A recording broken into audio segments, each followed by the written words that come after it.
एक छोटा सा गांव मुकुंदपुर। और इस गांव के पास से ही बहती थी एक छोटी नदी। और इस नदी के किनारे जो पेड़ था वहाँ पर बहुत सारे पंछियाँ रहती थी। गांव के सभी लोग शाम के टाइम में इस नदी के किनारे आते थे घूमने के लिए। और इस नदी के किनारे जितने पंछी रहती थी उनमें से एक टूनी चिड़िया भी थी। और वो टूनी चिड़िया इंसान की आवाज़ में भी बात कर सकती थी।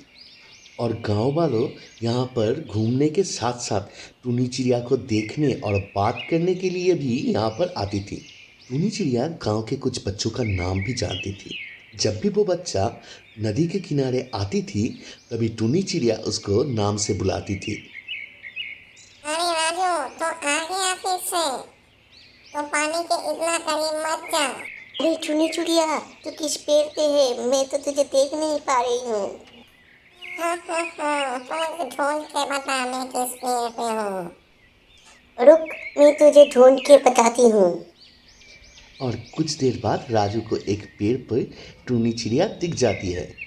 हाँ, ढूंढ लिया तुझे, ढूंढ लिया, मैं ढूंढ लिया।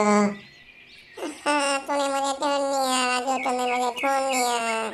ऐसे ही गांव के सभी लोगों का बहुत ही पसंदीदा था ये टूनी चिड़िया। गांव के सभी बच्चों का पसंदीदा जगह था यह नदी का किनारा। सब बच्चा यहाँ पर आके खेलते थे। लेकिन अचानक से एक दिन सब कुछ बदल गया। गांव वालों एक दिन उस नदी के किनारे आके देखते हैं एक भी पंछी उस नदी के किनारे पर नहीं है। पूरा पेड़ खाली के खाली पड़ा हुआ है और उनमें से टूनी चिड़िया का भी कोई पता नहीं है।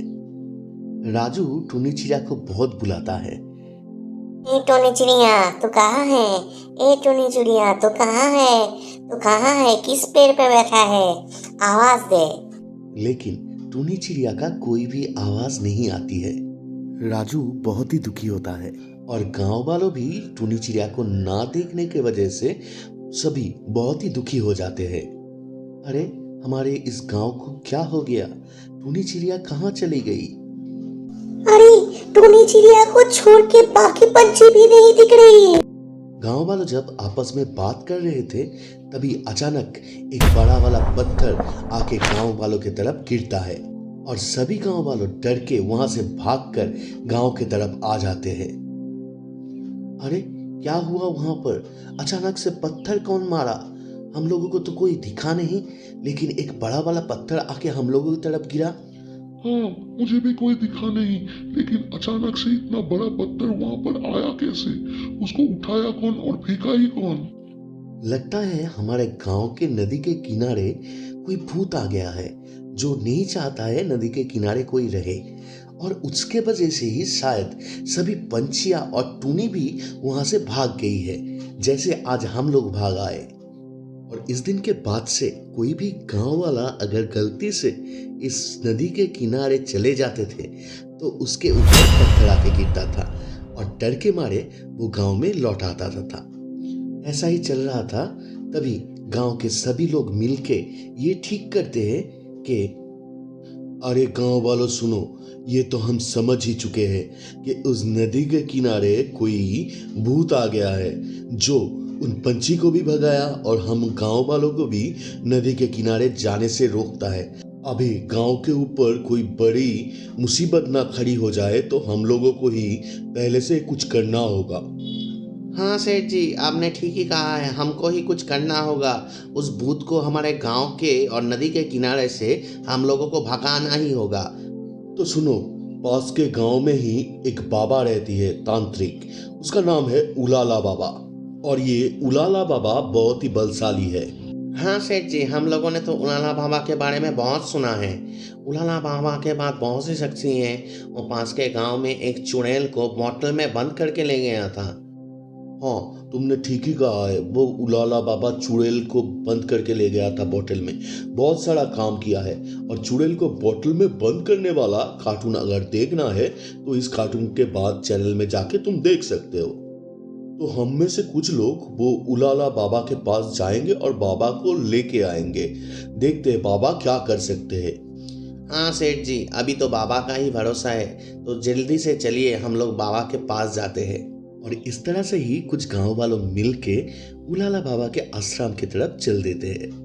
और गांव वालों जैसे उलाला बाबा के आश्रम में पहुंचते हैं, वो लोग देखते हैं उलाला बाबा जैसे आग के ऊपर खड़े रहते थे वैसे ही खड़े हुए हैं।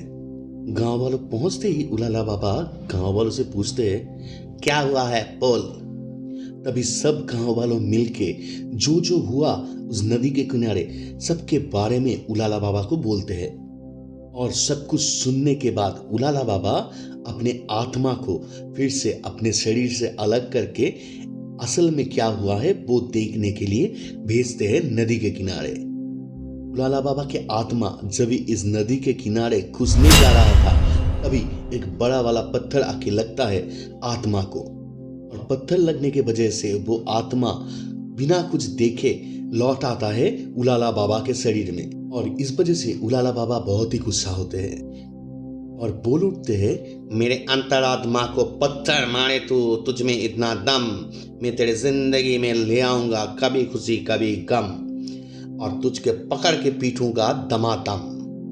और इसके बाद उलाला बाबा आवाज लगाती है उस चुड़ैल को जिसको वो लास्ट कार्टून में पकड़ के लाई थी, चिंकी चमेली चुड़ैल अभी आजा यहाँ पर।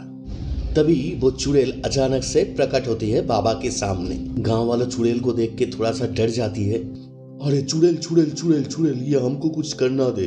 तभी बाबा गांव वालों से बोलते हैं, अरे डरने की कोई बात नहीं है, ये चुड़ैल तुम लोगों को कुछ नहीं करेगा। और चुड़ैल उलाला बाबा से बोलती है, बाबा आपने मुझको क्यों बुलाया?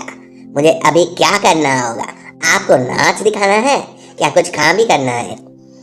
अरे नहीं, नाच नहीं दिखाना है, तू जा उदयपुर में जो नदी है, नदी के पास जो पेड़ है उस पेड़ पे कोई भूत है शायद, उसको पकड़ के ले आ। ठीक है बाबा, मैं जाता है और उसको लेके आता है। और ये बोल के चुड़ैल उदयपुर के तरफ चल देती है। और नदी के किनारे पहुंचकर चुड़ैल देखती है पेड़ के ऊपर एक काला भूत बैठा हुआ है, और काला भूत भी चुड़ैल को देख लेती है। और कुछ देर तक तो काला भूत और चुड़ैल दोनों के तरफ देखती ही रहती है। और तभी चुड़ैल गाना गाकर काला भूत को आकर्षित करती है। हम दोनों हैं अलग अलग, हम दोनों हैं जुदा जुदा, ओ, ओ, ओ, ओ, मिलते हैं हम कभी कभी, रहते हैं हम जुदा जुदा, ओ, ओ, ओ, ओ। गाना गा के चुड़ैल काला भूत को आकर्षित करते हैं और फुसला के बाबा के आश्रम में लेके चली आती है। और काला भूत भी चुड़ैल को देख के और उसका गाना सुन के मोहित होके चुड़ैल के पीछे पीछे चली आती है। और काला भूत जैसे ही आश्रम के अंदर घुसता है, उलाला बाबा अपने क्षमता से उस काला भूत को बोतल के अंदर कैद कर लेता है। और तभी काला भूत बाबा से कहता है, मुझे छोड़ दो, मुझे छोड़ दो, मुझे बोतल के अंदर नहीं रहना है, मुझे छोड़ दो। तभी उलाला बाबा काला भूत से बोलता है, तूने मेरे अंतरात्मा के ऊपर पत्थर फेंका, मैं तुझे छोड़ दूं? तुझको मैं जलाकर राख कर दूंगा। और ये बोलने के बाद उलाला बाबा अपने आंख से आग निकलकर काला भूत को जलाने ही जाता है। तभी चुड़ैल बोल उठता है, उलाला बाबा इसको मत मारो, इसको सुधरने के लिए एक मौका तो दे दो, मैं बात करता हूँ, मुझे ये काला भूत बहुत पसंद है। और ये सुनकर काला भूत भी बोल उठता है, नहीं, अब से मैं किसी के ऊपर पत्थर नहीं फेंकूंगा, मुझे भी चुड़ैल बहुत पसंद है। हम लोग यहाँ आपके साथ ही आश्रम में रहेंगे और आपकी सेवा करेंगे। और ये सुनने के बाद बाबा बहुत खुश होता है और काला भूत को ना जलाकर फिर से सुधरने का और एक मौका देता है। अभी काला भूत और चुड़ैल एक साथ बाबा के साथ ही आश्रम में रहते हैं और बाबा के बहुत ही सेवा करते हैं दोनों मिलके। और गांव के नदी किनारे फिर से वो सब चिड़िया वापस आ जाते हैं और टूनी चिड़िया भी वहाँ पर वापस आ जाती है। और अभी गांव के लोग को कोई परेशानी नहीं थी, वो लोग टूनी को देख सकती थी और नदी के किनारे घूम सकती थी और बच्चे भी फिर से नदी किनारे खेलने लग जाती है। दोस्तों, अगर आपको और भी अच्छी कार्टून देखना है तो चैनल को सब्सक्राइब करके वीडियो को लाइक कर दो।